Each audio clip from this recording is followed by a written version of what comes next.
mean, I like to do it online, so.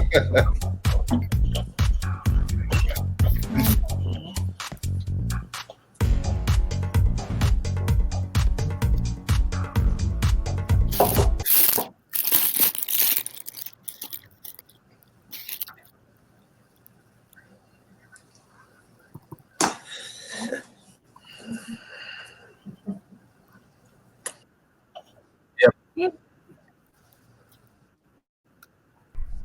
Sorry about that. I need to bring up my mic. Anyway, so we are now live. Thank you again for those of you who are tuning in to watch, and we just had a follower added on. You'll see chimes as we go throughout the game as people, subscribe or like or whatnot. If you are new to Cyberpunk in general, outside of the crazy cool graphics that you might see floating around online, or your fabulous promos from one of our favorite actors, Cyberpunk itself is a game of a dystopian future where much of society has collapsed and pockets of humanity have now grown back into kind of a hyperpopulation controlled obviously by a lack of government control as well as high corporate interests. If you've seen Johnny Mnemonic, if you've seen The Matrix to an extent has some of those elements. Primarily Johnny Mnemonic. Obviously, both Blade Runner movies were fashioned almost directly, or I should say Cyberpunk was fashioned almost directly. Who's chime? That was Derek, it looked like. Looks like we lost Derek temporarily. That's okay. But at any rate, but there's a lot of movies out there that actually have that sort of element in it. If you're interested in following. Obviously, Cyberpunk 2077 is coming out here very soon. So that's all the rave. That's going to be an amazing game when it comes out. Cyberpunk Red, which is the updated version of the tabletop game that we are playing, is actually due out at the very beginning of August. So that's coming out here very quickly. We may do some updates and change over to that. To an extent, the characters obviously will remain the same. More books to buy. Yeah, exactly. More books to buy.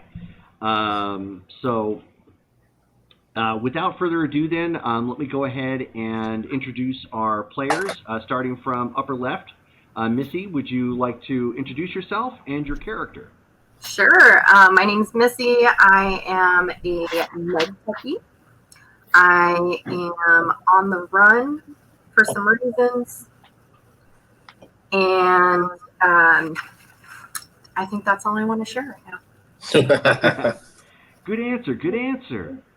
Okay, and then, so Jess, why don't you tell us a little bit about yourself and your character, or with that you would like to freely admit? Yeah, so I play Hellcat. She is a fixer. She is also an escort to high-end clientele, super wealthy types, CEOs, anyone that can get shit done. And that we'll leave it there. Okay. So then Eric. My name's Eric. My character I play, his name's Locke. He's a solo. Has both his legs are replaced, his left arm. He's got some pretty cool hardware. A little cocky and self-sure of himself. But I guess we'll see where it goes. Okay. And so then Derek, you're on cleanup. So why don't you tell us a little bit about yourself, or your character, and what you'd freely like to admit. Character name is Mac. Nomad. Traveling the Phoenix area, trying to establish perhaps a home base for my family and clan that I'm part of. A little bit of Apache blood. Live on the land, that sort of thing, and have got some minor contacts in the Phoenix area to where I'm trying to establish myself. But so far, that's it. Okay. All right, good deal. A little bit of a ladies' man. Little bit of a ladies' man? Mm-hmm. Gotcha. Jess, did you want to show him your shirt? Oh, yeah. Sex, drugs, and and cyber. cyberpunk. So the first and the third items, what my character would be highly interested in. All right. So to pick up from the start, the game is actually set in Phoenix, Arizona, which actually a number of us are from, or perhaps currently reside, or have been there at one point in time. What is different about this Earth than what would normally be, or you would consider this particular area, with the economic collapse, changing of the weather, Phoenix has fallen on pretty hard times. Phoenix itself was once one of the 5 major cities in the United States. Not so much now, population-wise, as the heat index has risen due to the economic downturn. A lot of business has shifted over towards Night City or on the East Coast.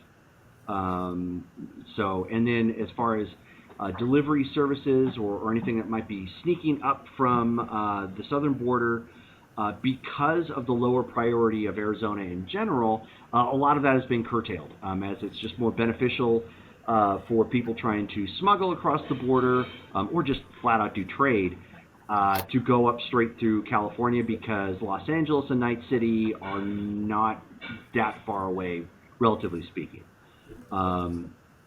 Much of the interest of trading, shipping, and development has shifted to the Pacific Rim, as well as the strength of the European alliance. So if you read the books, there's a lot of details that go into something of that nature.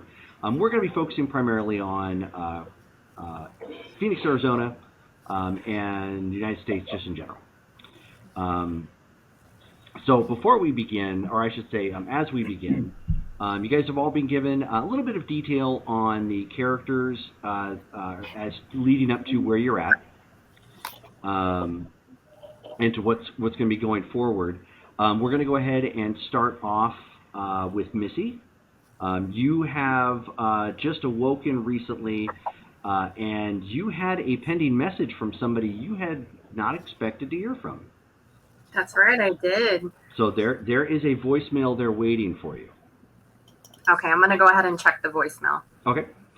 And to reiterate, she is the only one not currently in Phoenix, Arizona. She's in a burned out husk of a town that really only attracts those who are trying to hide, or perhaps the random nomad that doesn't want to deal with the bigger city life. So most people here are trying to hide. They've got some sort of record, and or they don't really want to deal with anybody. It's called Himacento. It is a combination thereof. Derek is laughing because, and I don't know how exactly it got started, but Hemet and San Jacinto are these 2 towns he and I grew up in that sit right on top of one another. And for some reason, somebody got the bright idea that when you get somewhere to the middle, they're going to call it quote unquote Himacento. It's ridiculous. It's either Hemet or San Jacinto. Butt crack between the 2 cheeks. Pretty much. So my envisioning of Himacento, obviously, as it's collapsed under its own weight of just the California economic downturn of the coming century in Cyberpunk, is that it's this dusty little town with not much left. People just trying to hide, remains of old, pretty old homes, trailer parks, and Walmart. Yeah, pretty much. I mean, there's not a whole lot there in real life, and there's even less so now. But Missy, you go ahead, and you are actually in one of the few homes in this area that's actually still connected to somewhat of a power grid. That's actually pirated from somewhere probably within San Diego-ish. Obviously making its way up the line. So you turn on the your little voice messaging system, and it's one of the low end. All it does is take voices, and it doesn't have imaging to it or anything of that nature. And it is It's actually syntax, and it's kind of abrupt. You can tell by her voice that she's a little fidgety and kind of unsure of making the call, obviously. But she says, "Rusty, it's me. I know we haven't spoken a long time, but if you could call me back, I think I have a job opportunity for you." Okay. I'm going to call Rusty, or I'm going to call Syntax right back. Okay. So you've just gotten up. It's maybe 7 a.m. where you're at. So you place the call, and you can hear the chiming in the background, the buzz of the ringtone. And it rings once, and it rings twice. Your phone is obviously up to date. Your voice messaging system is what's crappy. Your voicemail, I should say. It's the physical box. And then you end up seeing this image. Somebody obviously clicks over. And this very sleepy, dozed out face with like just hair kind of all over the place kind of looks up real quick at the screen, and you hear, "Oh shit," and then the video goes off. You still hear audio, and you hear like a thump, like somebody may have fallen out of bed. There's some rustling around, and then and you hear her say, "No, hang on, just 1 second. Don't hang up. And she, and then real quickly, maybe about after a minute, the video comes back up. Her hair is pulled back. It's not like glamorous. Her hair is pulled back, but oddly enough, her makeup is done. Nothing spectacular, but it's it's presentable. You happen to know it's one of those quick kits that is popular with some of the females, particularly celebrities who are constantly on the go. They can actually press their face up into a mask-like sort of thing. It has some pre-generated designs and locks that in place, and there you go. And she looks at you, for a second, and is just kind of staring like she's not really, she hasn't grasped her. She actually has you on the phone. And Hey, you. Yeah, no, hi. Did I interrupt anything? No. I said hi, right? Yeah, no, hi. No, you didn't interrupt anything. I'm so sorry. I was up super late.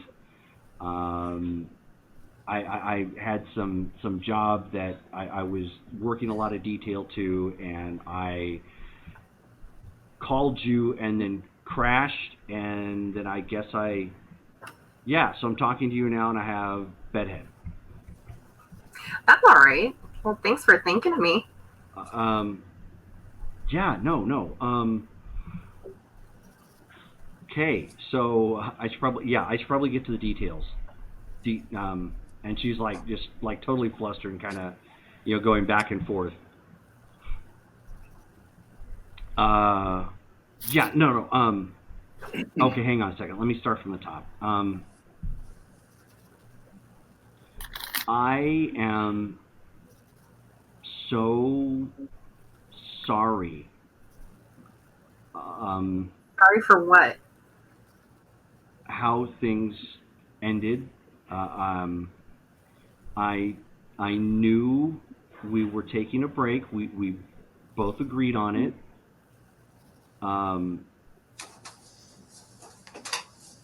But everybody loves you. I can't. It was so hard to see that you were able to just move on and get these profile invites and people wanting to be with you, and yeah. So I was just I was beside myself. I was absolutely jealous. You don't have anything to be jealous about. Okay, well, you're modest, but I felt I did.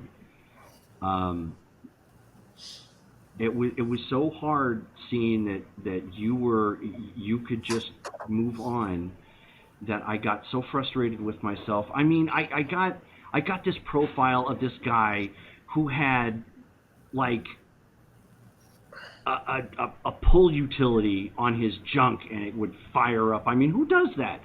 I mean, it was like this. It was like this completely grotesque dick pic. I mean, what?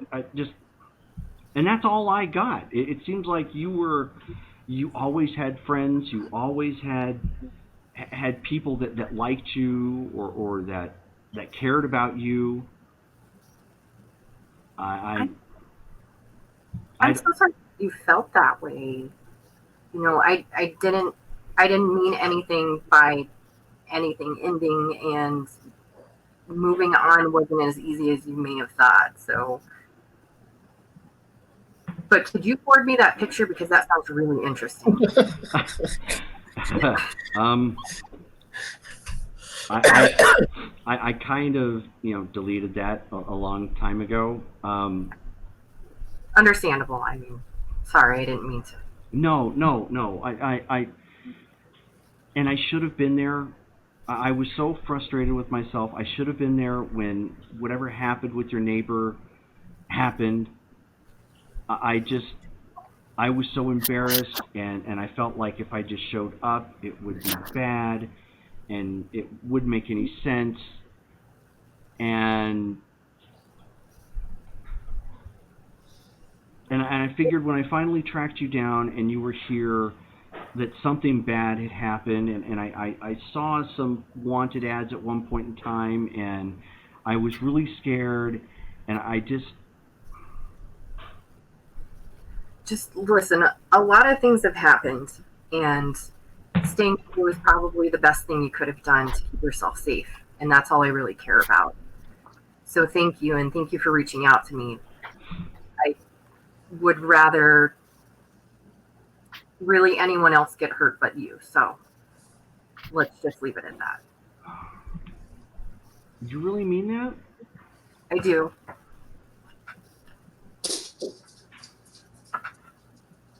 Thank you. Of course. I've been beside myself for days thinking of this, because I made more of it than I thought. I said I'm sorry already, right? Yeah. No. Okay. The job. Okay. Yeah. No. Okay. Focus. Yeah. So I kind of piggybacked off of this offer that I heard was being set up. There's a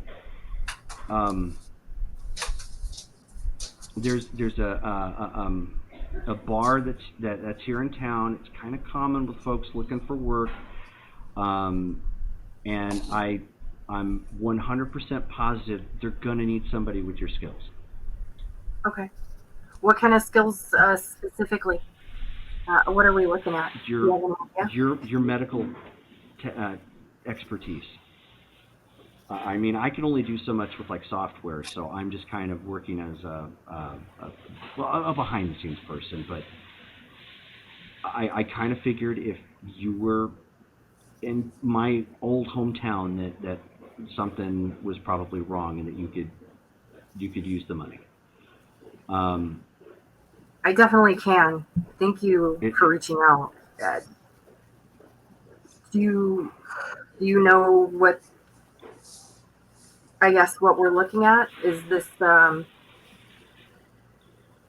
more human. It's if I understand it correctly, the details are being kind of kept hush hush, but the guy organizing it, rumor has it he's a pretty straight up guy. He's probably one of the only good guys that I can think of out here, and he's actually in the government. Believe it or not.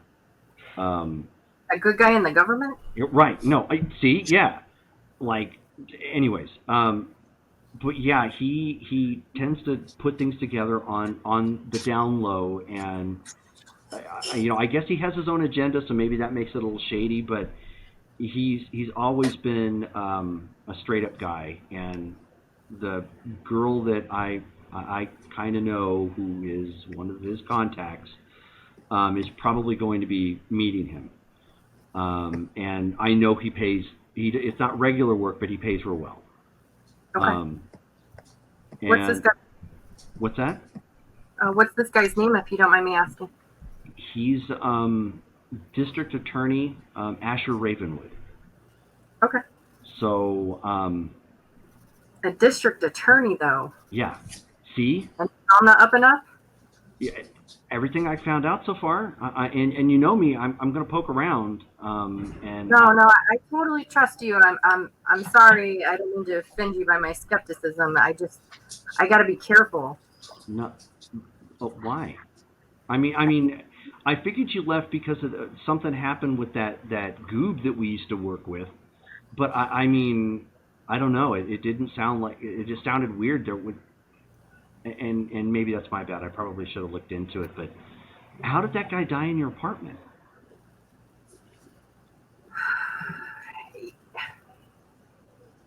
He was staying there for me, and he was going to check things out. Wait, were you guys like an item? No,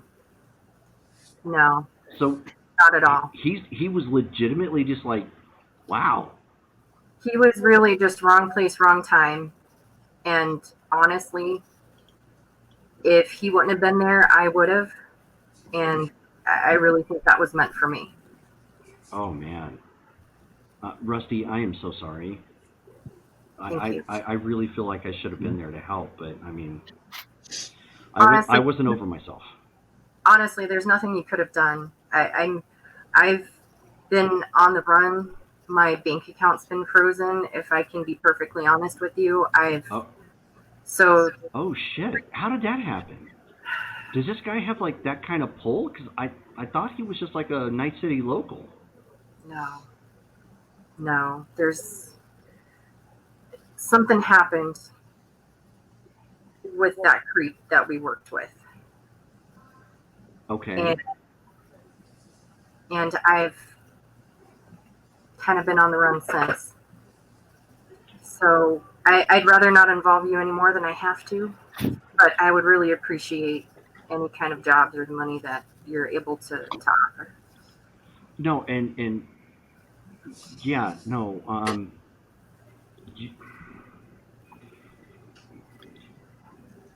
Okay, I'm just going to lay this out here. I know I've been kind of self-deprecating this whole time so far, so yeah, I appreciate you forgiving me. But you were the best thing that ever happened to me, like ever. And if you let me, I will do everything that's within my power to make everything up to you, even if there's no us anymore. I don't want you out of my life. Thank you. I hope you know that I feel the same way. Anything that I can do to keep you safe is what I want to happen. But right now, keeping you safe is maybe keeping a distance from me as much as possible. Because if they know that I care for you, then that could be a problem for you. And for Okay. Well, then let's not say a whole lot more on the line then. I mean, I kind of rushed the connection, so I don't know if it was like totally secure or whatnot, but stuff happened, and I out here, and I felt like very strongly pushed towards reaching out to you again, because when you see something and it makes sense, but it didn't involve you, and it really kind of hits home, like one of those things. I do. Yeah, so I had something like that happen, and so then let's just get you out here. I can find a place to put you up that not in my name. So if you're concerned about that, Yes. And I will make arrangements for you to be at the right place in the right time. Okay. Thank you. No. Thank you. So because I'm a nosy person and because I'm really worried about you making the trip, can you give me like your itinerary, please? Yeah, I'll go ahead and shoot that over to you as soon as we get off the line. Okay, okay. Because I'm going to be mapping it and paying attention and making sure that you get her. Okay. Yeah, that sounds stalkerish. I'm sorry. No, it's okay. I appreciate your concern, especially with all that's gone on. You're really my lifeline right now. She actually blushes a little bit with that comment. She's like, I am so not like this normally. So, okay. So, let me know when you're leaving and, try and give me an update as you can. When I get your itinerary, I'll try to provide you with a couple of options for routes because even though that Highway 10 is maintained, if you're trying to stay on the lam, I guess, trying to stay under the radar, it might not be the best to take that like all the way because the highway patrolman might recognize you or something. Yeah. Thank you. As soon as I can, I'm gonna go ahead and send you the itinerary. Okay, but we're okay, right? We're good. We're absolutely good. Thank you, Syntax. Okay. Can I ask really quickly, is there anything further I should know about the district attorney or who he's working with, the female you mentioned? I kind of know her now. She's it's a good way to put this. She's complicated, from what I can tell. But she's like a 60-40 complicated, like heart in the right place 60%. Okay. It seems. She believe it or not, she actually did this gig for like $2,000, and it turned out to be like a huge shoot 'em up fest.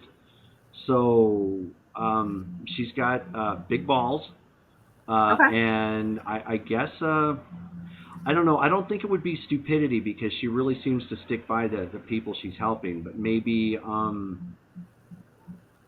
I don't know, somewhere in there with humility, I guess, a little bit. I don't know. It's kind of hard to read it, but she seems to be a pretty good person, and she really is looking out for her client's sister. Okay. There's nothing I have to worry about on her end? I mean, not any more, I guess, than yours or mine. Okay. Thank you. I trust your opinion, so that's why I asked. What's her name? She's only ever really given like a call sign, but she seems to kind of go by nicknames too. But her name is Hellcat. I've gotten away calling her like Kitty and Cat occasionally because that's but yeah, she officially goes by Hellcat. She's a fixer, so she kind of knows the ropes out around here and who to contact, like on ground level. So she's been really good about that sort of thing. Okay, good to know.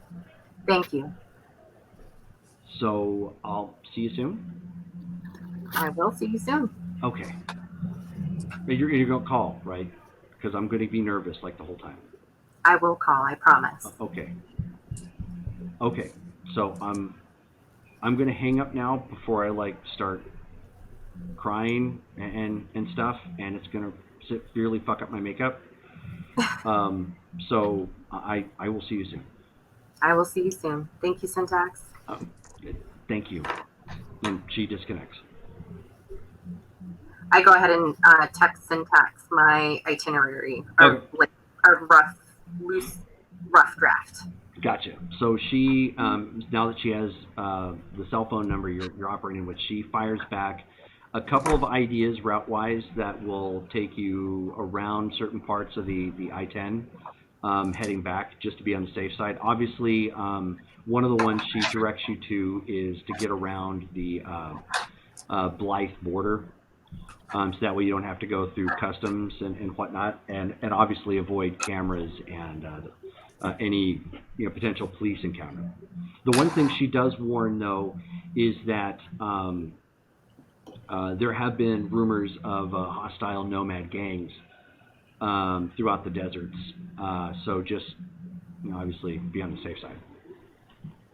All right, I will. I'm going to go ahead and, I guess, take off and take the safest route possible. Okay.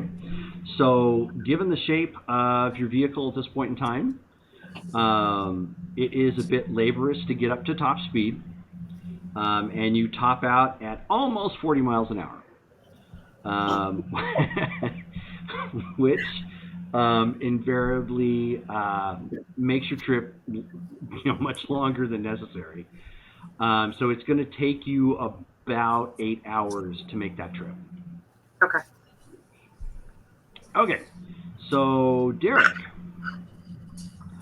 you're so at this point in time, you kind of know where you're at, nomad family wise. They've already just recently set up in the former area known as Buckeye, and parts of Buckeye have.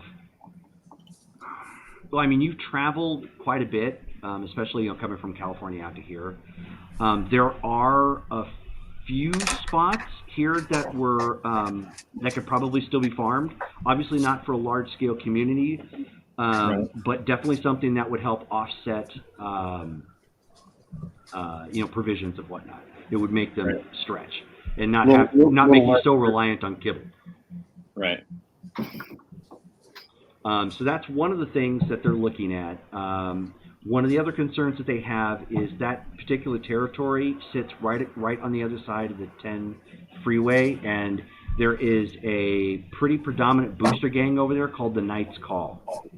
Knights Call? The Knights Call, yes. They are primarily take a look. I don't think they're not they're more of a booster gang than anything. They deal in drugs. They also deal in hot market items like electronics, weapons, and that sort of thing. But they're primarily known for their parties. How is my group as far as interactions with them? They've had a couple of bad interactions with them. You're not openly hostile, not necessarily openly hostile, but not friendly by any means. Right. Part of it, given the fact that you're one that tends to go more in the city, given your role, and you interact a little bit, your first assumption is, okay, there's some preconceived biases. Obviously, this is drugged up city folk versus nomadic people that people don't really give a shit about. Mm-hmm. But on the other hand, the only time your group has really seemed to run into problems with them is when they've crossed over to their side on the I-10. They don't seem to pursue, and they don't go out hunting people down. They seem, from what you can tell, so long as there's not encroachment, your group seems to have been pretty much okay. And unfortunately, it took like 3 skirmishes to figure that out. But after about the third one, and you guys put it together, you're like, oh fuck, we can't scavenge over there. That's their turf, and they seem to get really pissed off. Right. Have we had any trading at all or anything like that? As far as like maybe like a small group or pair or couple, 2 or 3 people go over there to do anything that way, or not with them? You've been in the area long enough that there's a couple of merchants that will make the trip out that way from downtown, but usually what they're doing is they're trying to sell off their prepackaged foods, which, speaking of which, is a good opportunity to kind of explain this. So there's a couple of grades of food, and I know I've touched on this with Eric a little bit. Your first and primary source of food is what's typically called kibble, and it's called that because Purina back in the day kind of marketed dog food, basically, and repackaged it for human consumption. It tends to be bland, but it has all the nutritional value that you could need. So if you're in a pinch, kibble's the way to go. The other primary types of food are generic pre-pack, which I think store brand microwavable dinners. So not very good. but you're probably going to get some quasi-real vegetables mixed in with them, or some mashed potatoes, whatever you end up getting. I mean, think of the smorgasbord of bizarre, TV dinners that might be produced. Right. Then there's the high-end pre-pack, which those use similar qualities, but they tend to throw in, and the price jump is very noticeable. But they tend to throw in flash frozen actual food, meaning like maybe think for example like a Lunchable, right? A Lunchable just in of its current state would probably be more premium because it comes with things like actual apples or actual grapes or actual ham, something along those lines, instead of just super processed fake hot dog, Right. So, and then after that, it's full on fresh. And the only people who really ever get that, because it's super high end, are the well-to-do corporate or elite type celebrities and so on and so forth. Okay.